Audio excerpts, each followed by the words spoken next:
If you feel like you've seen this movie before, you probably have. You're probably right. Sequel Saturday is set for the second round of the NAIA football playoffs as four of the eight matchups in this playoff round are games that we've already seen this year, conference games that we have already seen play this year. And actually, one of them, if you want to look at it maybe that closely, is part three of a trilogy.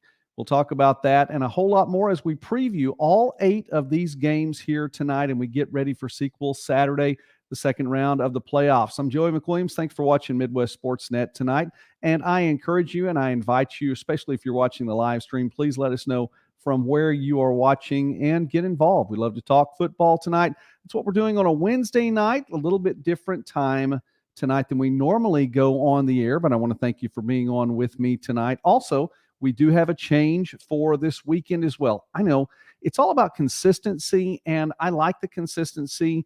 I like to stay consistent and be consistent, but it's Thanksgiving holiday, and I have 5 kids, and trying to get everyone where they need to be is a little bit more of a challenge maybe than just being consistent on the air every night on YouTube. So I'm trying, and we'll talk about that a little bit later on. Thanks for being with me again on a Wednesday night. Hey, Dale, thanks for watching tonight. Go Mustangs. We're going to pick all the games tonight. I'm sure that someone is not going to like all the picks that we have, but you know what? That's why you play the game.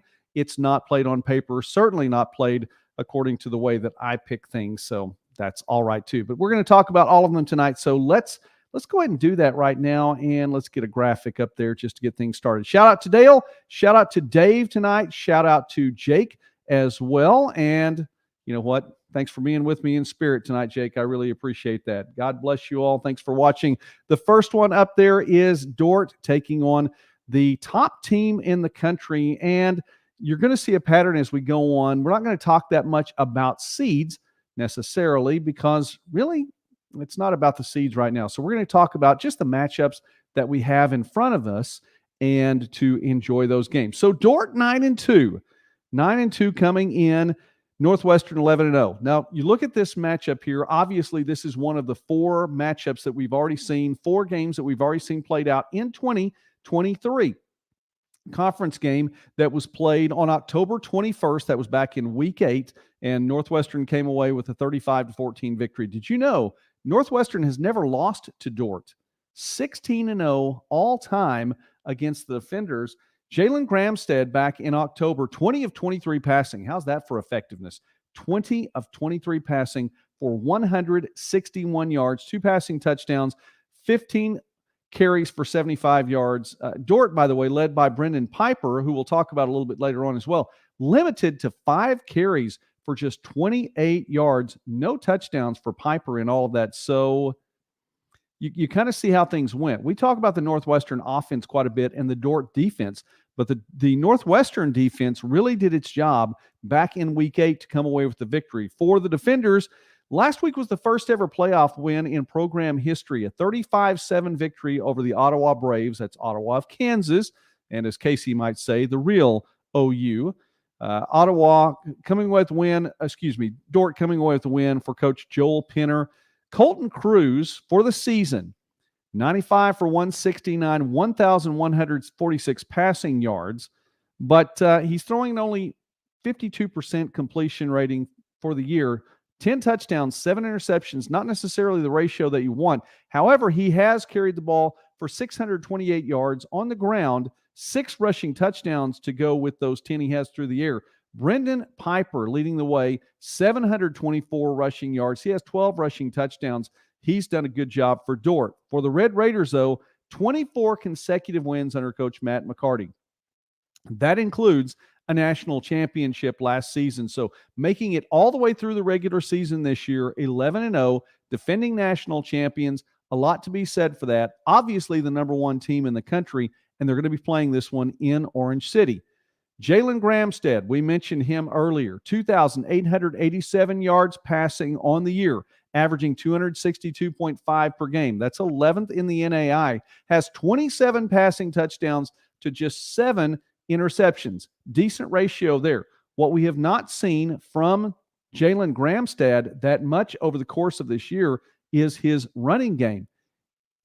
However, if you look back though, since he took over as the starter, he's 21-0 as the starting quarterback for the Red Raiders. Balanced in his running game and passing game last year.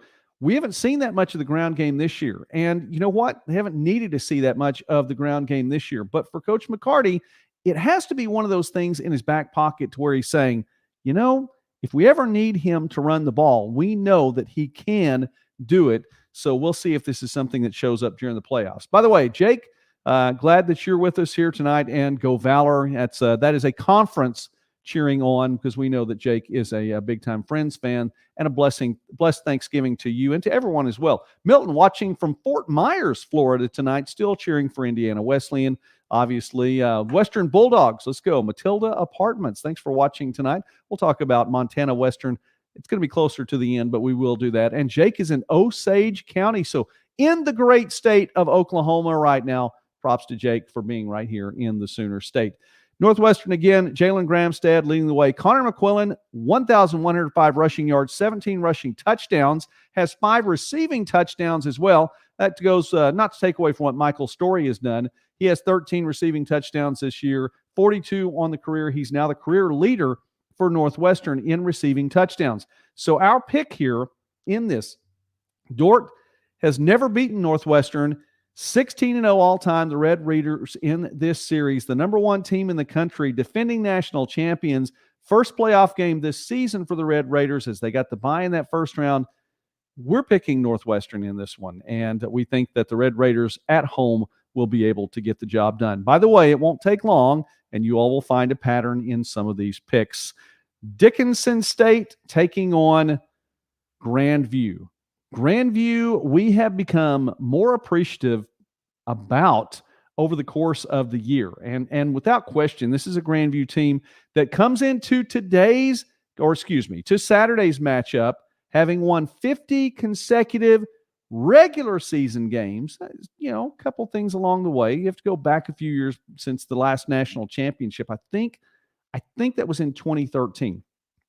Don't have that in the notes in front of me right now. Between Dickinson State at 10-1, Grandview at 10-0 right now, second meeting all time. The last one wasn't that long ago. It was a 38-13 victory for Grandview in the playoffs, no less, in 2021, as Dickinson State was the number 14 seed then. They are right now. Grandview, the number 3 seed then. It's a little bit more of a chalk matchup when you're talking about seeds going against one another. And that one goes back to, no first round game there. Johnny Sullivan, the great Johnny Sullivan for the Vikings, 18 for 28 passing, 265 passing yards in that game, 3 passing touchdowns. And for Grandview, there were 4 interceptions. So the Vikings took care on defense that year, similar to what we see this year. Tony, by the way, giving a shout out to the Bethel Wildcats, whom we will talk about a little bit later on. And by the way, thanks, Jake, for being a part of the broadcast tonight, too, even in Oklahoma. For Dickinson State this year, not in 2021, this year, let's talk about winning the first playoff game since 2018. And you have to consider, by the way, this is a Dickinson State team now that has made it to the playoffs now 9 consecutive years, just 2 playoff wins over that 9-year stretch. The Blue Hawks would like to add to that with a win at Grandview. That's going to be a real challenge for Coach Pete Stanton's squad. Dickinson State led by Will Madler, who has thrown for 2,491 yards on the season, averaging 226.5 yards per game. And he's doing it throwing at a clip of 64.3% passing, 23 touchdowns, just 6 interceptions on the year. And also what Braden Zuroff has done. Those two really took the game into their own hands in the closing minutes of last week's victory against Montana Tech. Zuroff, 1,211 rushing yards on the season, averaging 110.1 a game. That's 10th in the NAIA, 19 rushing touchdowns. Grandview, meanwhile, is making its 11th consecutive playoff appearance. Won 50 regular season games in a row, won 50 Hart games in a row. They, just happen to all be conference games that they played during that stretch, and are coming off a 40-0 win over Clark in the season finale. The 5th consecutive Hart North, I almost said Hart South, Hart North title for Coach Joe Woodley's squad, who, by the way, Coach Woodley's been there since the very, very beginning and his 5th season as the head coach. He has Jackson Waring this year. Jackson Waring's done a great job, passed for 2,423 yards and an even better completion percentage than Will Madler, 67.7% on the year, 242.3 passing yards per game. Check out this ratio, 31 touchdowns to 4 interceptions. Waring doing a fantastic job. We can talk about the offense, but with Grandview, we have to talk about the defense just as much. Giving up, are you ready for this? 5.3 points per game. 5.3 points per game, obviously leading the NAIA there, giving up 53.7 rushing yards per game, leading the NAIA, giving up only 212 total offense yards per the game, leading the NAIA, 34 sacks along the way. When it comes down to the pick, we'll just make it easy for you really, really quickly. With respect to what Dickinson State has done and can do, and is really a very, very strong Dickinson State team this year, have been over the last 9 years. This year's team is very strong, 10-1, only 1 loss on the season, that by 1 point. We're taking Grandview at home. Just too much Vikings in this one. Have you seen the pattern yet? It won't take very long at all. Let's move right on along. By the way, thanks, Todd. Go Valor there. Thanks a lot for being a part of the show. We appreciate your comment tonight.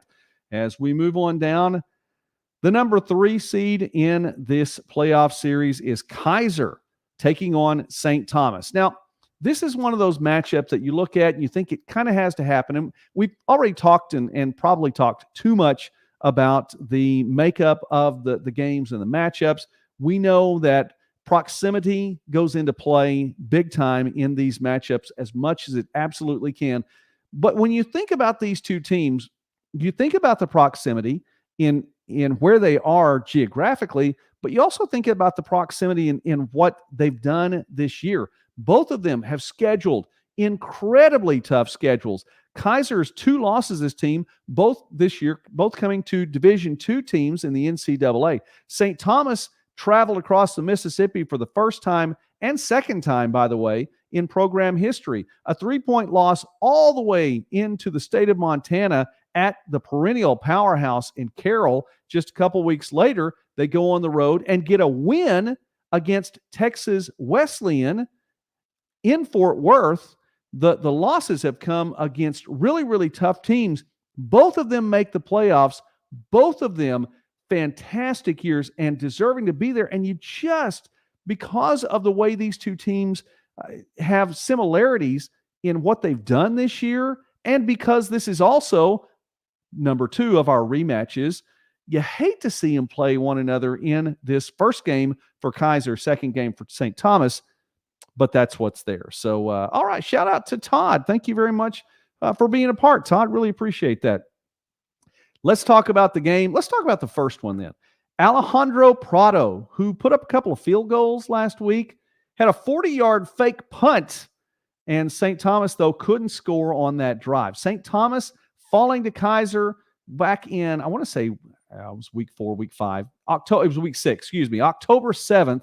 Kaiser coming away with a 21-14 win over St. Thomas. Kaiser 5-0 all-time against St. Thomas. And history does mean something beyond just the recent history as we're looking in these sequel games here on Sequel Saturday as we're talking about. St. Thomas has won 6 straight coming in, averaging 47.3 points per game, second in the NAIA. Coach Bill Reichel's squad doing a great job. Keely Watson, and we haven't mentioned him as much this year. It seems like that he's gotten stronger as the year's gone on, but realistically, Watson's had a fantastic year all the way through. We've just talked about him a little bit more as the year has gone on. 2,322 passing yards, passing at a completion percentage of just 57%. And he's thrown for 22 touchdowns, 7 picks on the year. We talked a lot about Rontavious Farmer and what he's done. 1,537 rushing yards. That is tops in the NAIA. He's doing it at a clip at 128.1 yards per game, second in the NAIA, and has 23 rushing touchdowns, also second in the NAIA in that category. I'll throw that up for Jake really quickly. just above what Kevontae Baker did this season. St. Thomas, the fantastic offense, but what about Kaiser? The Bobcats have won 6 straight. The Seahawks have won 7 straight coming in. Doug Sosha, Sun Conference Coach of the Year, 2nd straight year, 4th overall. And for Coach Sosha, 2019, 2020, 2022, 2023 Coach of the Year, there's a pattern there as well. Bryce Veasley has led the Seahawks this year. And another thing, by the way, about Kaiser, since the Sun Conference has started sponsoring football, Kaiser is undefeated in conference play, 13-0 all time now since the Sun Conference has been sponsoring football. So appreciate that. Hey, Dave, thank you very much. Shout out to Dave. Pushed a button and that's what came up. So that's really pretty cool. Bryce Veasley, 1,673 passing yards, 68.9% completion on the year, and 14 passing touchdowns, 4 interceptions. They really haven't needed his passing arm as much. He's been consistent. Jaden Meisinger, though, 922 yards rushing, 19th in the NAIA in his rushing average per game, and even 92.2, 16 rushing touchdowns. And Wendell Fullord, by the way, not only the Sun Conference Defensive Back of the Year, he's also the Sun Conference Special Teams Player of the Year. And check this out, because his numbers are similar to what you might see from, Demetrius Gilbert. I'm pretty sure that Tony Scalise knows a thing or two about Demetrius Gilbert. But how about this for Fullord? 1 interception returned for a touchdown, 1 kickoff returned for a touchdown, 2 punt returns for a touchdown, non-offensive touchdowns for Wendell Fullord. Yeah, you're going to get defensive back and special teams player of the year in the conference. That all having been said, you look at the offense, but you look at the defense. And if you match the two up, you can go down through there and see really quickly that both teams are very, very strong on defense. In every one of the categories, St. Thomas is just that much bigger or better, not bigger, that much better than Kaiser in all these categories. But the two teams have a lot of similarities in those numbers. And even though St. Thomas has a slight advantage over Kaiser, we're going to pick Kaiser at home. We think Kaiser at home, a little bit of rest, time to prepare for what St. Thomas is going to bring. Already has the film on the Bobcats this year. 5-0 all time. We're picking Kaiser to go 6-0 all time. So there we go. All right, let's move on down. Have you seen the pattern yet? And if you have, then I know a couple of y'all are going, I don't know if I'm going to like the pick he has or not. But know this, I like you. So that's the important thing. All right, Baker at Georgetown. Baker at Georgetown. I said on Sunday night, I promise these two oranges are different. They just look the same on that graphic, so I'm not sure. But I did get the right Baker orange and right Georgetown orange. Second meeting all time, Georgetown won the first one, which was a playoff game back in 2017. This one in Baldwin City in Kansas, and Georgetown came away with a 3-point victory, 36-33. Now think about this one really quickly. If you followed the NAIA for a while, this is 2017. And this is a playoff game. That was how long ago? 6 years ago? J.D. Woods was playing for Baker back then. J.D. Woods is one of those players that seemed like he was around forever. And I know, I'm glad I'm not the only one talking about some of these lengthy stays that college football players are having at their schools. I know COVID was a big part of that, and medical red shirts sometimes, but you're getting 6th and 7th year players. Now, I don't think Woods was there that long, but he was playing back in 2017. Unfortunately for the Wildcats, the Tigers won that one. We'll talk about their matchup right here. Baker's won 7 of the last 8. The only loss coming to Benedictine in the Hart South. Truman Julesgaard, fantastic season for Julesgaard. Thrown for 2,305 passing yards, 60.5 completion rate there, 209.5 yards a game, 19 touchdowns, 4 interceptions. He also has 7 rushing touchdowns, and 5 of those have come in the last 3 games. So Julesgaard is peaking at the right time for the Wildcats, and he's accounted for 26 touchdowns over the course of the season. Rashawn Graves, 150 carries, 150 carries, by the way, for 937 rushing yards. He has 12 rushing touchdowns, 2 receiving touchdowns, and Miguel Regalado, the co-coach of the year in the Heart South. By the way, he shared that honor with a gentleman we had on the channel just yesterday. Coach Paul Hansen also shared the honor of co-coach of the year in the Heart South. So Regalado with a great season. By the way, if you haven't seen that, let me give a shout out really quickly to Coach Hansen. Came on, fantastic conversation. Would love it if you had a chance to watch that, and it's a lot of fun. Just enjoy visiting. So anyway, Dave, are you guys going to pay for the turkey this year? That would be great. I would really appreciate that. But anyway, make sure he is. Well, the cough drops, I promise, I've already, with the cough drops, I have my share of those, and we haven't gone through one yet, so let's hope we make it through the rest of it. The problem is, Jake, is I just never stop talking, and if I ever stop talking, maybe it would heal up just a little bit. Georgetown, third playoff in 9 years. The Tigers are a very strong program, but have made it to the playoffs only 3 times in the last 9 years. The only playoff win that they have recently since 2011 was that Baker win back in 2017. Georgetown gave up 28 points to Reinhardt in the only loss of the season. Now, look at these numbers a little bit because we talk about defense now. Only 28 points to Reinhardt. The next week, 24 to Bethel. Got the win in that one. The only 2 times this year that Georgetown's given up more than 20 points in a game. For Coach Chris Oliver, the Mid-South Coach of the Year, it's the 6th time in his career, of course, Georgetown and also Lindsey Wilson, that he has been named Coach of the Year in the Mid-South Conference. Georgetown, not only the fantastic defense, also the great offense. 44.6 points per game, 3rd in the NAIA. Of course, we were talking a little bit earlier about what Grandview's doing, and Sir not appearing in this film, if you catch the Holy Grail reference there, Ottawa of Arizona, the top of the country, the NAIA, in scoring this year. Oh, they're not in the playoffs. Sorry about that, Vince. Not there this time around.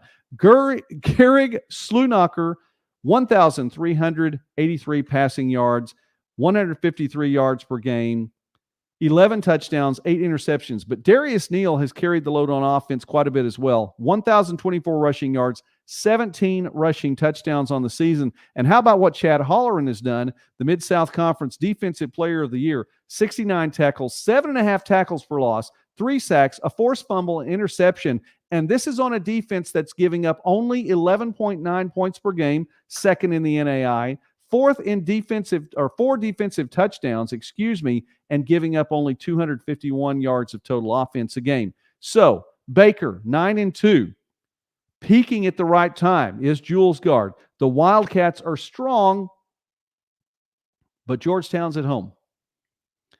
And for Midwest Sportsnet, we really are feeling strong about the home teams in this second round.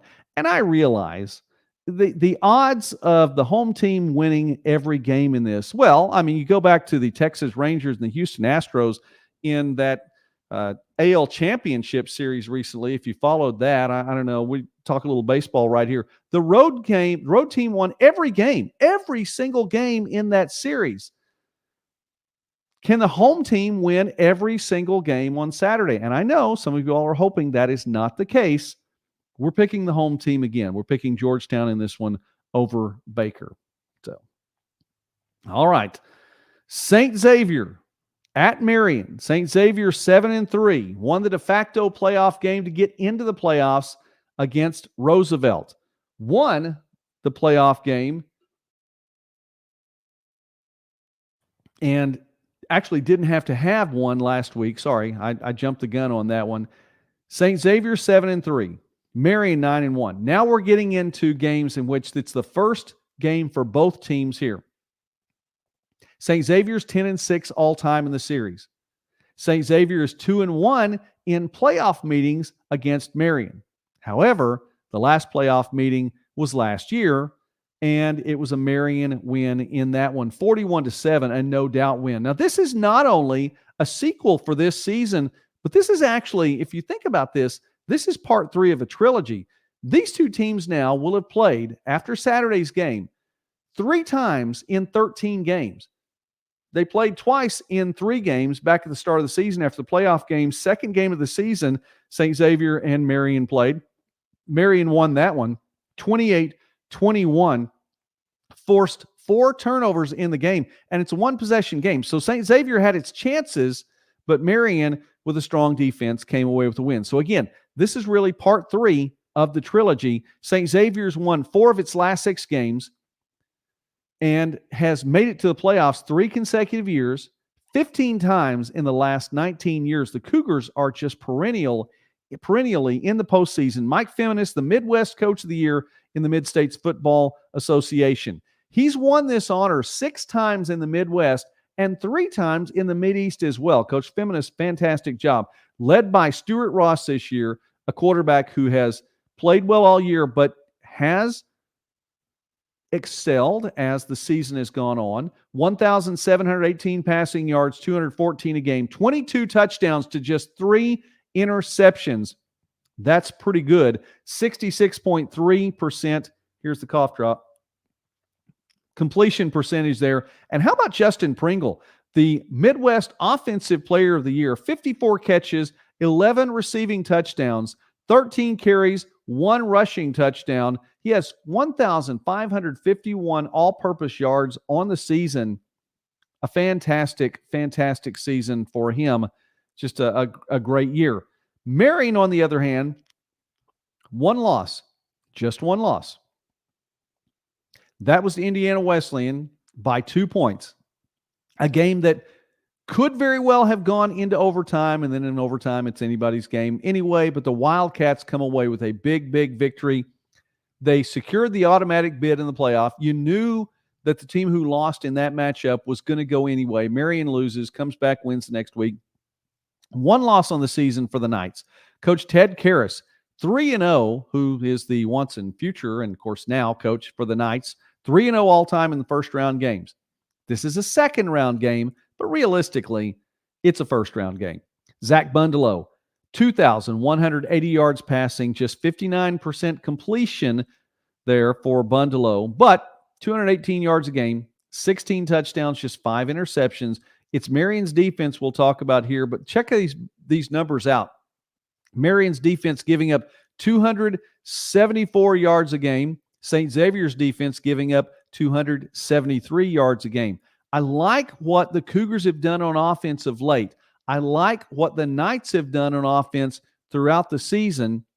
And playing at home in this one, we're giving the nod to Marion to even the all-time playoff series at 2 apiece, and to have won not only 2 in a row, but now 3 in a row against St. Xavier in this. We're picking Marion at home to come away with the victory. Next one that is up. And so this is giving a nod really quickly as we scroll down here. I want to give the nod to the right one there. Happy Thanksgiving from warm Fort Myers, Florida, Indiana Wesleyan.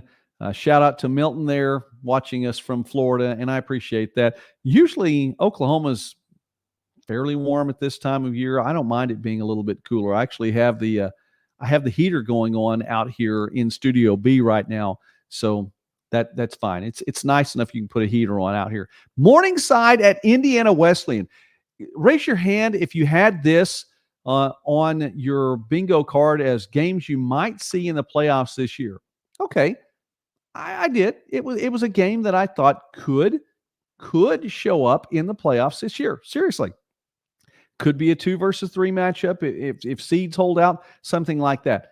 Raise your hand if you had this as a game that would have been the first game for both of these two teams playing in the playoffs. A lot of people would have to put their hands down. I would put my hands down as well. Raise your hand if you thought this game was going to be hosted by Indiana Wesleyan. My hand's definitely down on that one. I would imagine that you know what? I love the emojis. That is fantastic. Absolutely. Okay, Dale, would you have your hand still up if you thought this game was going to be in Marion as opposed to Sioux City? Okay, I love that. Absolutely love that. I'm not as good on my emoji game. I'm sorry. I'm slow to the draw on that. I've got daughters that can keep me up to speed on those things, but I'm not as good right there. All right. Morningside, 20th straight appearance, 20th straight winning season. Made it to the quarterfinals last year. And to Joe Dolanchek's credit, what a great season he had. Hurt near the end of the year. Coach Ryan has completely revamped. We're now talking about three quarterbacks. Now, we can mention Cash Parker, but let's mention really quickly Cash Parker. We haven't seen him much in a couple of weeks. We have seen Lennox. I think it's been 3 games that we haven't seen Cash Parker in. Lennox Brown, he's been a part of it all season long. 79 for 119 passing. That's nearly 2/3. That's right at 66.4%. 725 passing yards. Not really that many passing yards. He has more rushing yards than he does passing yards. Sounds like he's playing at Friends or Bethel. Bethel in Kansas, not the Bethel in Tennessee. 129 carries, 851 rushing yards. He has 11 rushing touchdowns, averaging 6.6 yards a carry. This is the quarterback averaging 6.6 yards per carry. Has 7 passing touchdowns, 3 interceptions along the way. Brown is doing a fantastic job. He's been able to find, he and Cash Parker have been able to find great quarterbacks. Let's talk about Zach Norton. GPAC first team this year, 72 receptions, 878 receiving yards, and 11 touchdowns. Second on the team, Drew Sellen. Talk about him for a moment.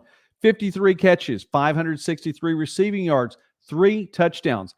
And part of this is coming from Zach Chevalier, 35 for 64 passing. You look at those numbers and think that's not that many over the course of the season. It's exactly right, because the transfer from Iowa Wesleyan hasn't seen a lot of action until later on. So he's been a part of the mix now. 519 yards passing, 2 touchdowns, 3 interceptions. He's underwater in that ratio. Not what you would want, but the quarterback from California has potential, and we'll see what happens at this point. 1 rushing touchdown, by the way, and I do have that in my note. Cash Parker, last seen on the field October 21st. Morningside also has the GPAC's Defensive Player of the Year in Lonell Boyd, 89 tackles, 9 tackles for loss, 2 forced fumbles, 5 interceptions, and one of those was a pick 6.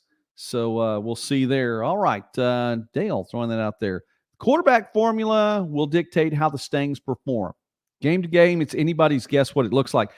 I think, and this is purely conjecture, okay? So I like to be right on some things, but I'll tell you, Dale, this is conjecture. I think Coach Ryan mixed it up on purpose just to keep people guessing.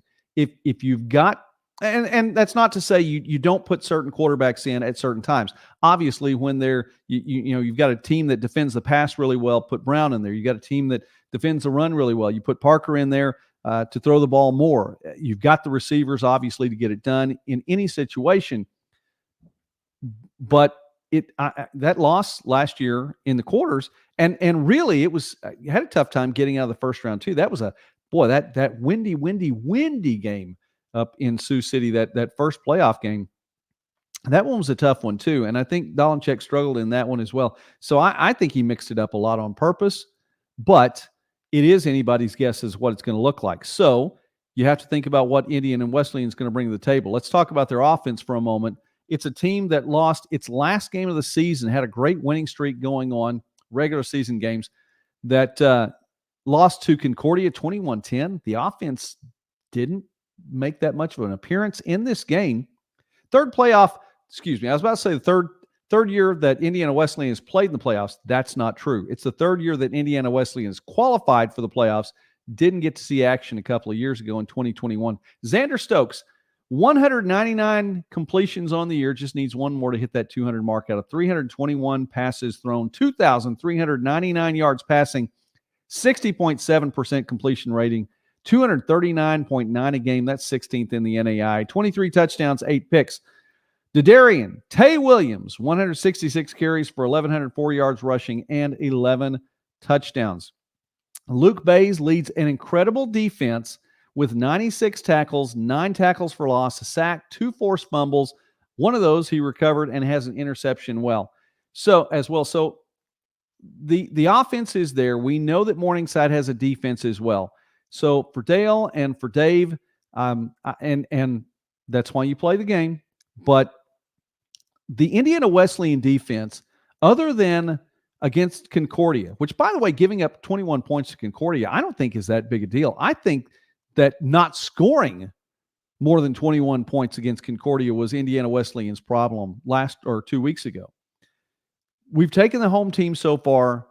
We're going to take the home team in this one as well. The pick is Indiana Wesleyan, but think about this. And I'm not being, one. Think about this. I don't see how the home team picks all the way through. I don't see how that chalk can go. But I think Indiana Wesleyan's defense and at home is enough if Stokes does what he can. And it depends also on the quarterback situation. I go back to what Dale says too. What is the quarterback situation going to be like? What's going to show up out there on the field? Weather permitting, it could be an interesting day. We're taking Indiana Wesleyan's defense in this one. And again, not because Morningside slid a little bit during the end. So did Indiana Wesleyan. At least Morningside won the last game of the season. So there we go. The pick in that one. First ever meeting. Y'all realize that's the first ever meeting in that? So anyway, it's not that much of a stretch. Indiana Wesleyan's been around for only 6 seasons. Morningside has been there. It's the first time by the way, before I skip to the next graphic, this is the first time that I've looked at a Morningside game this season that we haven't looked at the all-time series record, and it's been like Morningside 35 and the other team, whoever it is, 1 or 0. So there we go. All right. Should be a lot of fun. Evangel on the road at Bethel. Evangel 11-0. Bethel 10-1. Evangel has 12 straight wins. It's their first season playing in the KCAC, playing a team named Bethel for the second time in 3 games. That was also the first ever meeting between the two schools. It's the first playoff game for Evangel since 2005. And by the way, this is an interesting stat. Gotta love this from Evangel. 3 previous 11-0 seasons, that was in 2011, in 1996, and in 1988. All 3 of those 3 seasons that started 11-0 ended 11-1. So that's history that folks who are cheering for the Valor do not want to hear. And let's see here. Let me get there we go. So Todd, I know that's a stat that's not playing in your favor right there. On the road, Evangel under Coach Chuck Hepola is going to be traveling to McKenzie, Tennessee. Hepola, the KCAC Coach of the Year. Fantastic year for Hepola. Dylan Hester in the KCAC, the Offensive Player of the Year, has 69 receptions, 999 receiving yards. So, Dylan, you need to make one more catch, and it needs to be for positive yarders to cross that 1,000-yard mark. 13 touchdowns. He has 25 career touchdowns. That's 4th all-time on the Evangel list. Bradley Myers, the KCAC Defensive Player of the Year. So, for Evangel, you have the Conference Coach of the Year, the Offensive Player of the Year, the Defensive Player of the Year. How about what Matt Myers has done? 139 tackles, 11.5 tackles for loss, 4.5 sacks, 3 forced fumbles, and the defense is giving up 14.9 points a game. But how about Bethel? Coach Michael Jasper's team is led by Joaquin Collazo III, 218 of 309 on the year, 3,102 passing yards, 70.6%. Let me say that again. 3,102 passing yards, 70.6%, 282 passing yards per game, 33 touchdowns, 7 picks, 4 rushing touchdowns as well. Those came earlier in the season. So Collazo is responsible for 37 touchdowns this year. J.D. Dixon, 67 receptions, 1,100 receiving yards, 16 touchdowns this year, averaging 100 receiving yards per game. Demetrius Gilbert, and I talked about him a little bit earlier as we were mentioning non-offensive touchdowns. Gilbert with 13 tackles, but he also has 6 interceptions, 2 tackles for loss. That's pretty neat, though, when you have 13 tackles and 2 are tackles for loss. 2 pick-6 touchdowns and a punt return touchdown. Gilbert is a highlight reel on defense, and he has been a lockdown player in the secondary as well. Evangel 11-0, Bethel 10-1. Bethel has been there and done that, Been there and done that when it comes to going undefeated through the regular season and losing in the first game played in the playoffs. They don't want to do it again. They'd like to return the favor. Oh, by the way, sorry, Todd. Assistant coach of the year, too, the defense coordinator. I knew that. I actually did know that. You've got to go, Dale. You got to go. Thank you very much. Happy Thanksgiving to Dale. Thanks for watching tonight.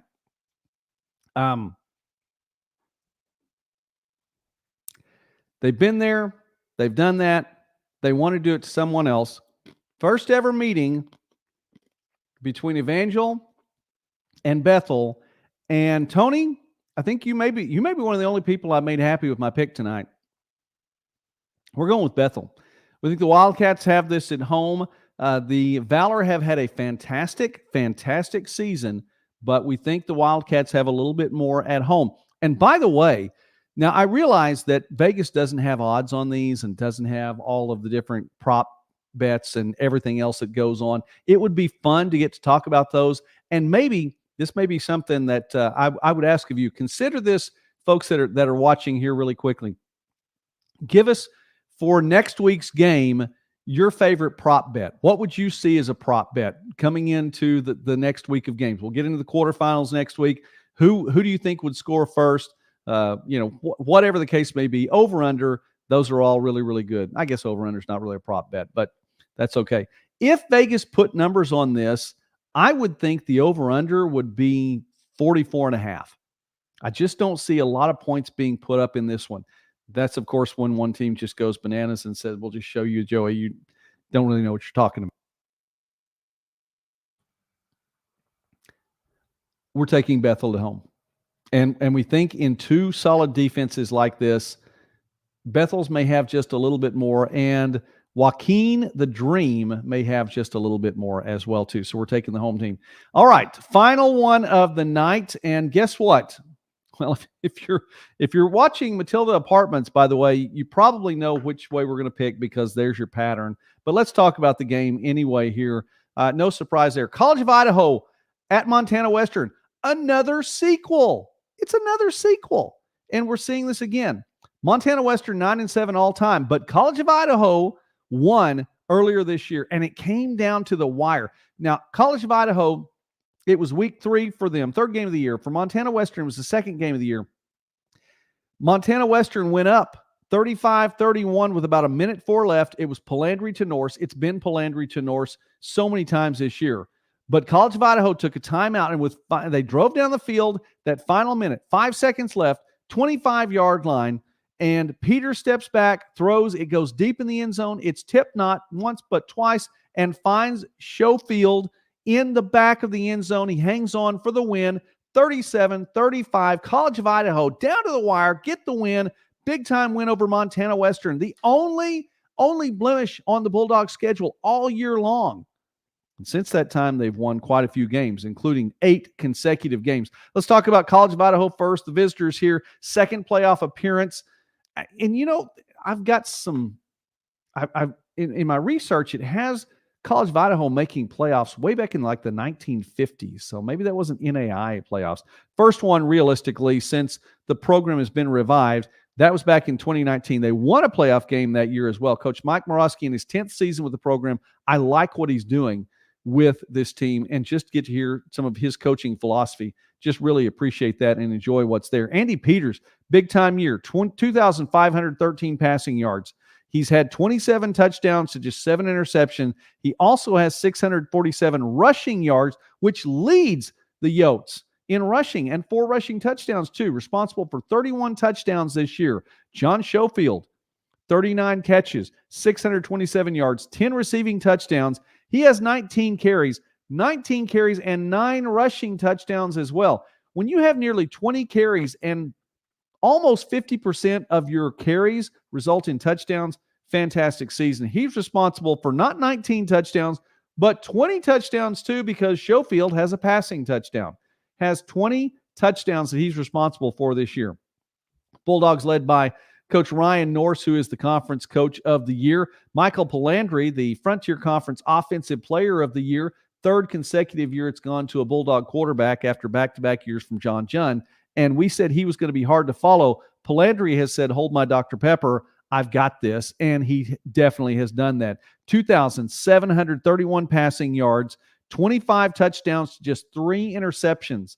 Again, what a ratio. He also has 6 rushing touchdowns as well. So just like Peters, he's responsible for 31 touchdowns on the year. These are some great numbers by these two quarterbacks. Eli Norse, 83 catches, 1,142 receiving yards, 11 receiving touchdowns, 114 receiving yards a game. That's tops in the NAIA. Has a receiving touchdown in 9 of the 10 games in which he played this year, and 1 rushing touchdown as well.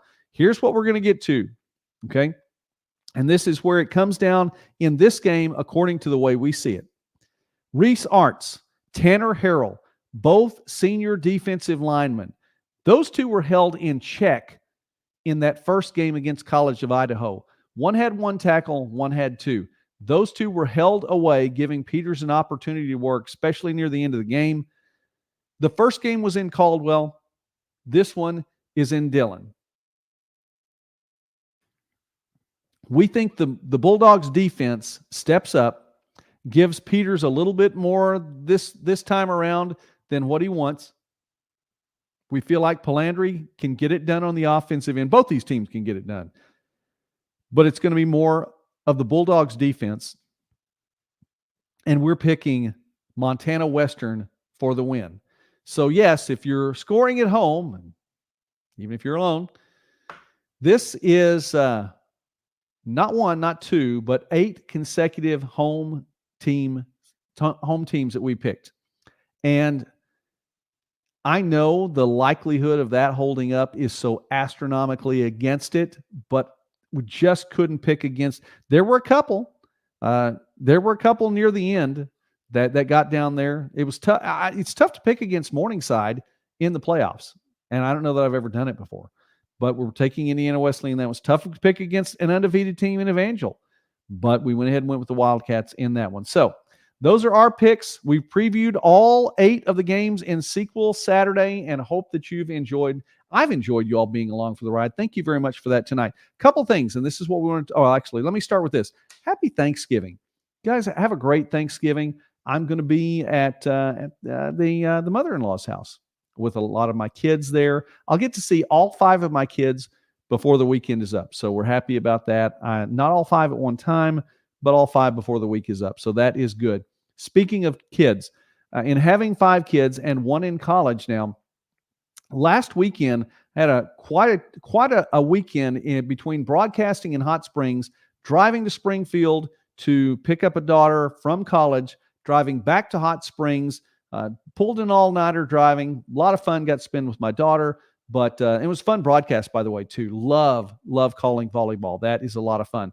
Got some more driving ahead of us, which will wind up being on Sunday night, our normal time for the top 5 performances. We're still going to do a top 5, but it is likely either going to be Sunday afternoon or Monday early evening. We're talking about 7 Eastern, 6 Central time for our top 5 performances on Monday.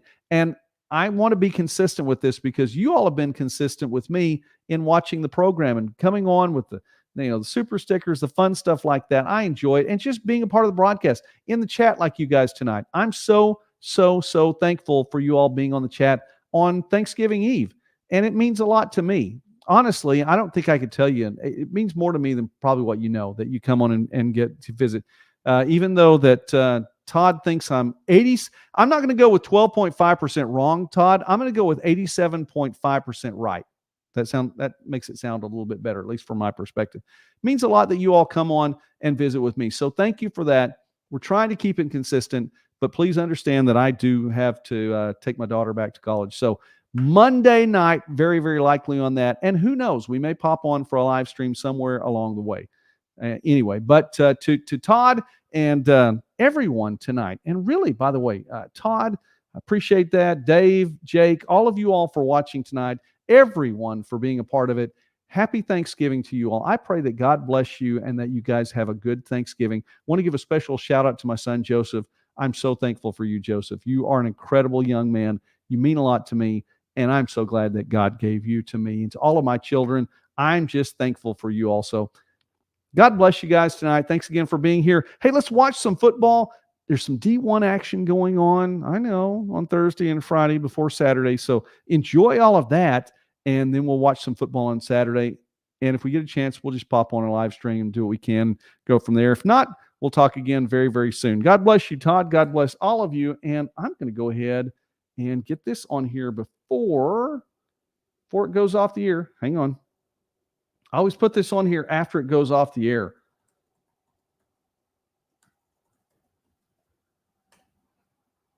There, I got to be in the chat too. All right. God bless you all. Have a great, great night and a great Thanksgiving.